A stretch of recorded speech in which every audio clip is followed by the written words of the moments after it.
Welcome to the Levrige Show. This is Brett Ingram.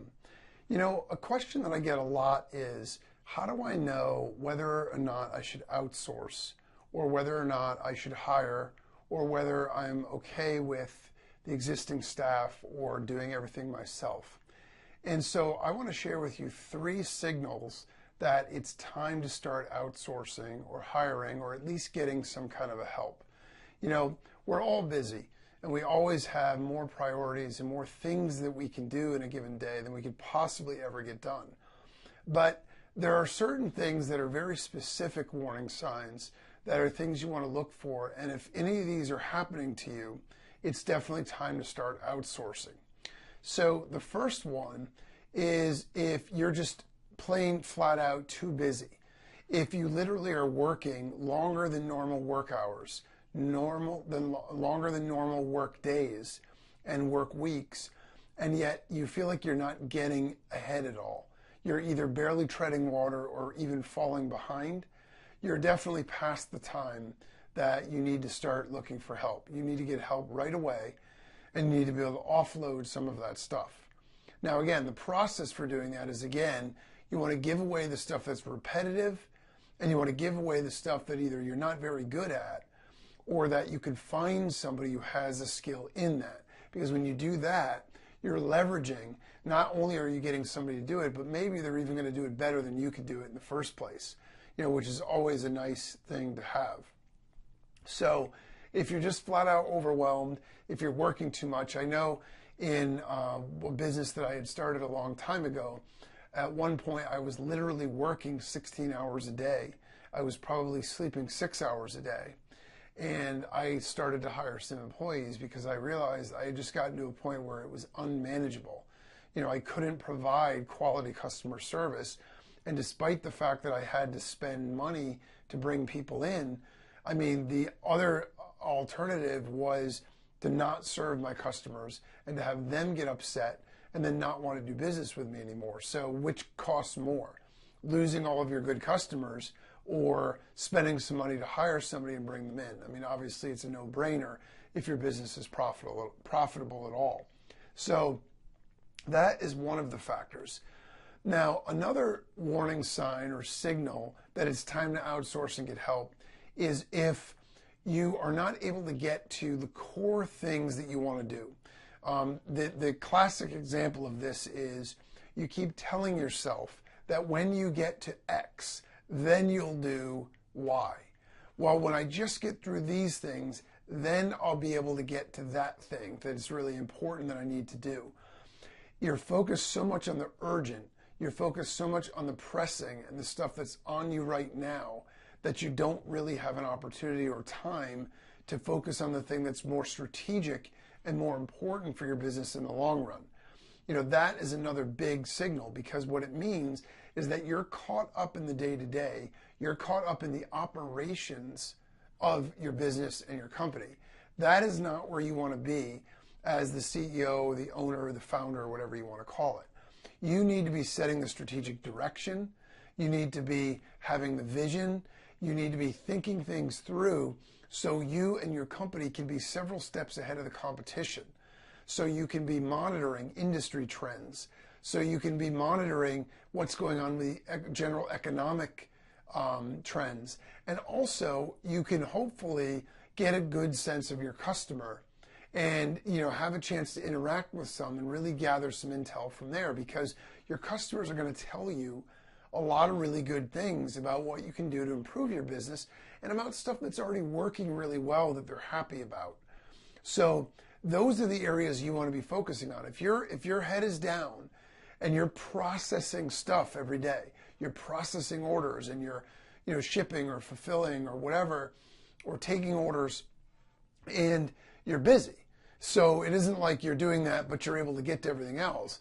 So you keep tabling things that are really strategically, vitally important. That's another huge sign, because what's coming down the tracks at you is disaster.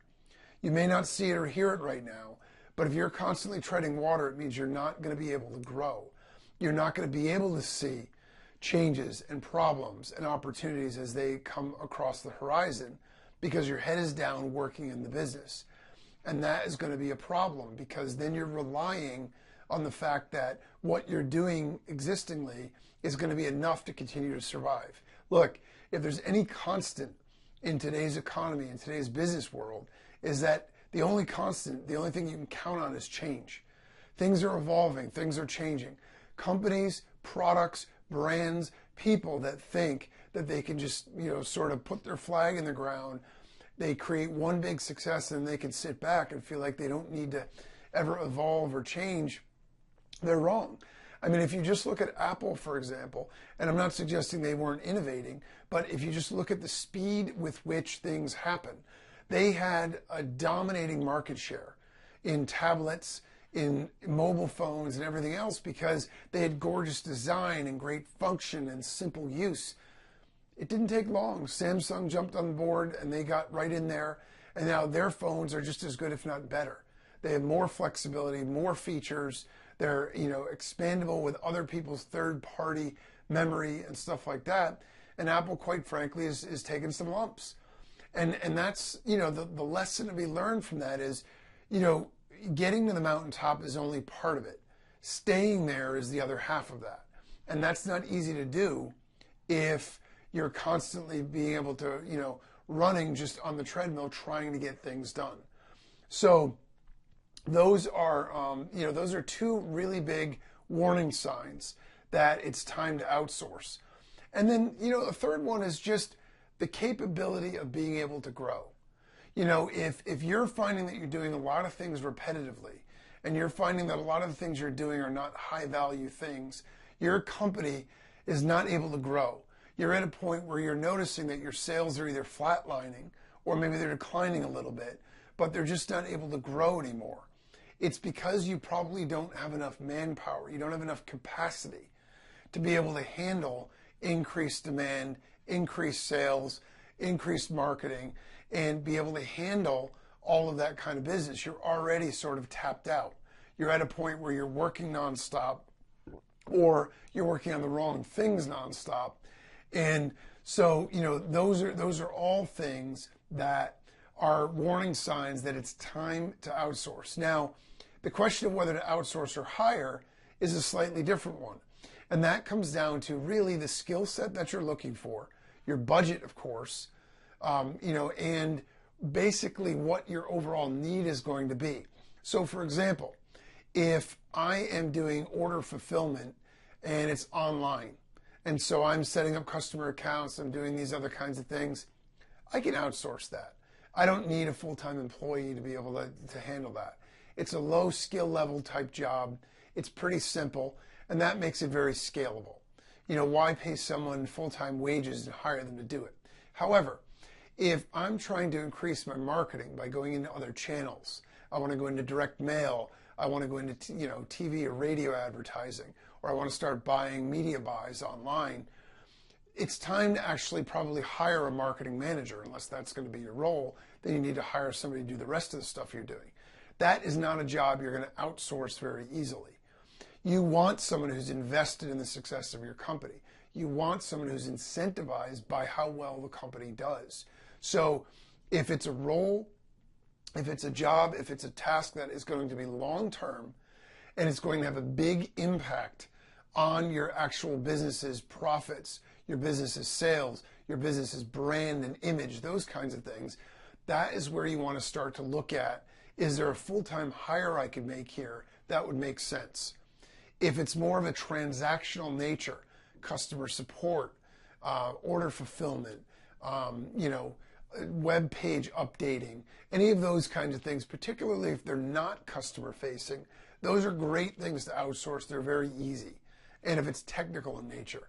Now, the customer support thing you could debate, because if your company is very customer driven and you're built on an image of support, then you may actually want full-time employees that are invested in the company in that particular role. However, if it's something where you have an online business and you're selling stuff and people are only interacting through a support desk, then you can make that decision that maybe it's easier to outsource. But regardless of how you break it down, if you find that you are too overwhelmed, you just have flat out too much stuff to do, or you find that you're busy, you're able to get through everything, but you can never get to that golden stuff that you're trying to reach to. And you keep telling yourself, someday, as soon as I get through this, I'm going to do that. As soon as I get through that, I'm going to do that.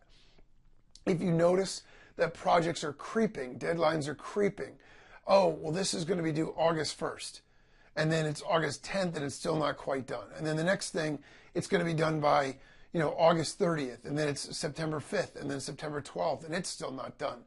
That's another huge warning sign that you're not able to get things done. You don't have enough, production in order to be able to meet the goals that you're setting if you're setting realistic goals for your projects. And so those are the reasons and those are the warning signs to look for.